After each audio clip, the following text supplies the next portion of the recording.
Today we are talking about feeling tired.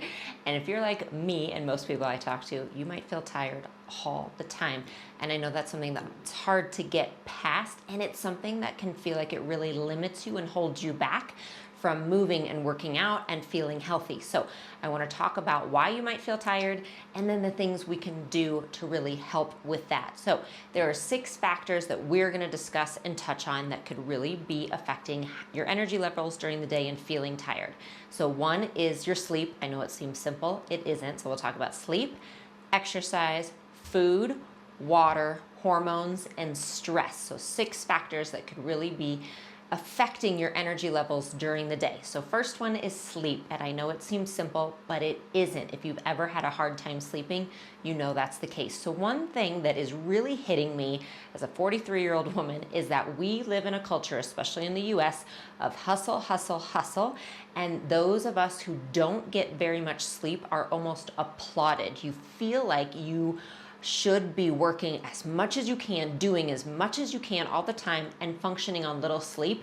And those who kind of can say that, like, oh, I only need 5 hours of sleep a night, we kind of applaud those people and put them on a pedestal, when really research shows that we need sleep. It is one of the most vital factors for staying healthy and for longevity and quality of life, is getting sleep. Now, do some people need more than others? Yes, some people do. But really, we have to see sleep as vital to our health, just as important as exercise. It is so, so important. So I want you to look at factors that might be affecting your sleep.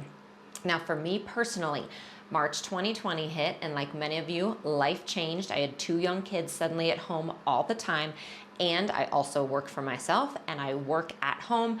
And that got pushed to the back burner with my kids during the day. So I did all of my work at night. 9 o'clock came, and my husband and I were up until midnight and 1 a.m. every single night working.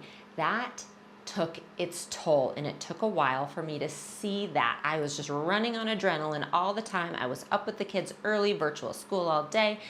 Probably about 18 months of that before I saw how it was affecting my health. So about 4 months ago, I decided I was going to prioritize sleep again. And for a while, I was going to bed at 9:30. That's unheard of for me. And it changed so much. My body literally was like, thank you. Thank you for making sleep a priority. So that's one thing. Realize that you deserve sleep and you need sleep. You've got to find a lifestyle that allows you to get some sleep at night. The second thing is all these other factors we're going to talk about, I know they can affect sleep. So there are things like insomnia that might happen. There's lots of things out there and resources to help you get a good night's sleep. I personally got a weighted blanket. That helped me quite a bit. I make sure that I don't watch TV or read on my phone right up until bedtime, because that really affects my subconscious. I'm better off if I read a book, or even if I just lay in bed and kind of let my mind wander. You can do a hot bath. There's lots of different things. But the biggest thing is realize you're worthy enough for a lot of sleep. It is not bad to get sleep. It is a good thing. Your body needs it. So I want you to really start to prioritize sleep, okay? So next is exercise. Now, this is the biggest thing I hear from my clients, right? Is I'm just too tired to work out. I'm so tired during the day. And I get it. All these other things can affect our sleep. The thing is, research shows we sleep better at night when we get exercise during the day. So if you're having a hard time sleeping at night, exercise is something that you can add that's going to have a direct effect on how you sleep at night. So that's one thing to keep in mind. The second thing is, I will be honest, any day that I'm feeling sluggish or tired, if I get a workout in, it immediately improves my energy. Like, it seems counterintuitive because I'm so tired. I'm like, I don't know if I have a workout in me. But as soon as I get one in, my energy skyrockets, at least for the next few hours. The key is, if you are feeling really tired, don't make yourself do your hardest workout of the week. Don't go to a big high-intensity interval training class. That's not what I do. I don't lift my heaviest weights on those days. I get out in the sunshine and go for a walk. I get down on the ground and do one of my Pilates routines. I even have a Pilates routine for better sleep, actually, believe it or not. It's a great one. So those are the kind of workouts I do. My Pilates, I'll do a big stretching routine. I'll go for a walk in the sunshine. Those things will immediately improve your energy. I guarantee And then when you get into a regular exercise routine, it's going to help you sleep at night. Okay, so that's exercise. Let's talk food. Food can definitely affect how tired you feel during the day. So I'm not a dietitian. I'm not going to tell you specific foods to eat, but I do want to tell you that our bodies do better for energy when we give it food that's going to be sustained energy throughout the day. Meaning those really high carb or high sugar kind of snacks that we'll grab, again, when we're tired, even coffee, and I love my coffee, you guys, but sometimes those things that kind of have that spike of energy can then bring us down and make us feel more tired. So think sustained energy, things that keep your blood sugar stable. Think protein, think fiber. Make sure that you are eating, right? That you're not going all day without a meal. So look at your food, make sure you're making good food choices because it does have a direct impact on your energy. Both good, it can give you good sustained energy, and it really can make you crash and make you feel sluggish. So check that out. Let's talk about water. That's a huge one. There is a direct correlation between being dehydrated and feeling tired and fatigued during the day. So I don't have to say a lot about it except get your water intake in. You've heard me talk about it. I talked a lot about it about 6 months ago. I made it a goal to drink more water. I was using some supplements for that. I love liquid IV. I'll put the link below. That's something I use to get more hydration and water in. And I know that helps me sleep. And I'll give you a tip as a 43-year-old woman with prolapse.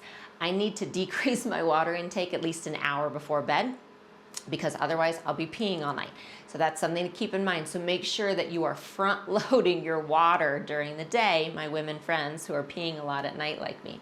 Make sure you're front loading your water earlier in the day so it doesn't keep you up all night when you're going to the bathroom. So next is hormones. Oh my goodness, hormones can affect our sleep so much. Again, research shows us a part and a symptom of perimenopause and menopause is decreased sleep quality at night. So it's hard, right? We say, oh my gosh, to help your perimenopause and your menopause symptoms, you need to get sleep. But oh, I'm sorry, one of the symptoms of that is not being able to sleep. So frustrating, I know. So this is where, for me personally, I looked at all the other things I could do, right? I was looking at, again, my water intake, my food. I was looking at things I was eating at night that might be keeping me up, because that's another part about food. Like, I actually found one of the vitamins I was taking was keeping me up at night. I finally figured it out. If I was taking it after 5 p.m. at night, I could not fall asleep until like midnight. So I take that one earlier in the day. So those things will all affect sleep, but your hormones can definitely affect your energy levels during the day. So like I have told you before, I highly recommend as women that you get your hormones checked by a functional medicine doctor, by your own doctor. Have your hormone levels checked and just see where you are. It's valuable knowledge, and it can definitely affect your fatigue during the day, your energy levels, and your ability to sleep at night. Last one, we are going to talk about stress. Now, I know that's a big umbrella term, but I'm also going to tell you it affects all of us. So there are many different types of stress. There's good stress, there's bad stress. There are things that are super exciting, like planning a wedding, planning a big birthday party for someone you love. That's happy, but it's also stressful. And then there are things that are more traditional when we think of stress, things that are hard, things that come into our lives that we don't ask for, family changes, moving, those kind of things. All of that will cause stress on our body, and it can change our energy levels. So short term, it can actually give us energy. That's the way we are wired, that when our bodies perceive a stressful situation, it kind of goes into fight or flight. You get a burst of adrenaline, and you kind of get almost increased energy to deal with what's around you. That's how we get things done in a stressful situation. The problem is we are not meant to live there all the time. We're not meant to stay there. And in, again, our culture, and I can tell you personally from what happened in March 2020 to where we've been, I personally and many clients I see, we're at a sustained level of stress. We're at that sustained fight or flight. And our body constantly being there is not healthy for us. And it can actually cause more fatigue. We can't keep riding on that adrenaline. Our body needs to come back down to a status quo place. And when we don't let it, when we don't take care of ourselves or we don't address that stress, we can actually really cause more problems for ourselves, more fatigue, decreased ability to sleep, and this endless cycle. So you need to kind of look at where you are in whatever stress levels you have in your life and what you can do to take care of yourself and balance that. And again, everybody's different, but it's just really important to keep in mind that your stress levels can have a very direct effect on all the factors we've talked about, right? Our correct eating, our water intake, our stress can affect our ability to work out, all of those things, but it also will then directly affect how much energy you have during the day to take care of yourself. All right, so that gives you a lot of tips and tricks and tools to help increase your energy during the day. And the thing is, I want you to remember, it really takes you making a decision to prioritize yourself and to do it. There is no magic pill out there. I think it's a combination of all of these things. It's being an advocate for yourself, and it's deciding that it is important to feel your best, to get your sleep, to take care of yourself, and to have that energy that you want. So you have to put one foot in front of the other.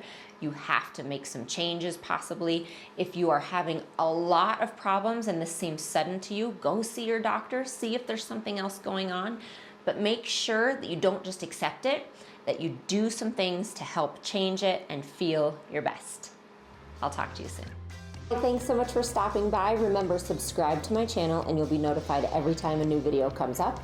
Like and comment on this video and let me know what you thought.